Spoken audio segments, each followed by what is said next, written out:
Windows is horrible these days. So, if you are thinking about switching to Linux, this video is for you. If you've been wanting to try Linux but felt intimidated, don't worry. This is your ultimate beginner's guide to understanding how it all works. First things first, Linux isn't just one single software. Linux has many different distributions or flavors, which we call distros. Choosing one is actually not that hard. For beginners, Linux Mint, Ubuntu, and Debian are the best choices. But I would highly recommend Linux Mint. It is the most beginner-friendly option, and it feels the most familiar if you are coming from Windows. The best part is you don't have to be stuck with Linux Mint forever. Once you get used to how Linux works and understand the basics, you can easily switch to any other distribution. The terminal myth. Linux is different from Windows, but you can still install Google Chrome the exact same way you do on Windows, through a web browser. Or even better, you can get it through a built-in app store.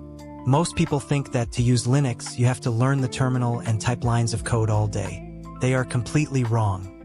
You don't need to learn the terminal at all to use Linux for everyday tasks. Everything has a clean, visual interface. But here is a little secret. If you have ever used the Windows command prompt, the Linux terminal is actually much easier and way more powerful. We will look at that in a bit. First, let's look at how everyday things actually work on Linux. Hardware support. Hardware support on Linux is really good right out of the box. Most processors will work instantly, especially AMD chips, because AMD leans more toward open source software.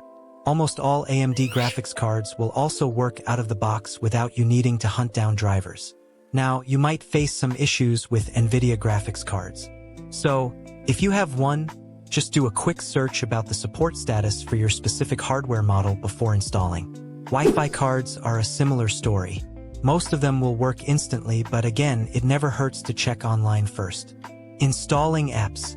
To install an app on Linux, you don't need to go to sketchy websites to download installer files. Instead, just open up the built-in app store, which is often called the software manager. Search for the app you want and just hit install. The system will ask you to enter the root password that you created during setup. This is just a security feature to ensure no rogue software installs itself without your permission. And to uninstall an app? Come on. You are not that big of a beginner. You just click uninstall right inside the App Store. You can easily do that yourself. App support and alternatives. What about app compatibility?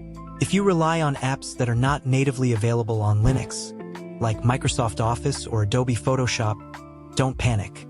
Linux has powerful, free, open-source alternatives like LibreOffice and GIMP. And for most web-based applications, they work exactly the same because Chrome and Firefox run flawlessly here. Gaming on Linux. Now, let's talk about gaming. This surprises a lot of beginners, but almost every single Windows game will work on Linux nowadays, thanks to a compatibility layer called Proton. To know if your favorite game will run, there is a great website called ProtonDB. It records community data on how well a game performs on Linux. The only catch: you are cooked if your game uses aggressive, kernel-level anti-cheat software. Those programs just do not play nice with Linux.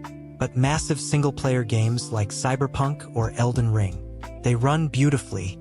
Steam is available natively for Linux, and I bet this is your main source to get games from anyway.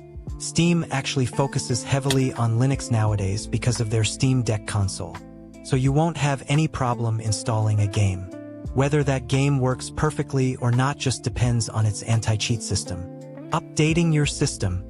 Finally, let's talk about keeping your system updated. Unlike Windows, Linux will never force an update on you or restart your computer while you are in the middle of important work. You are completely in control. To update your Linux system, you can easily do that through the App Store with a single click. But since you are learning Linux, I would suggest you try doing it through the terminal. It is much faster, and honestly, it just makes you look like a pro. Open up the terminal.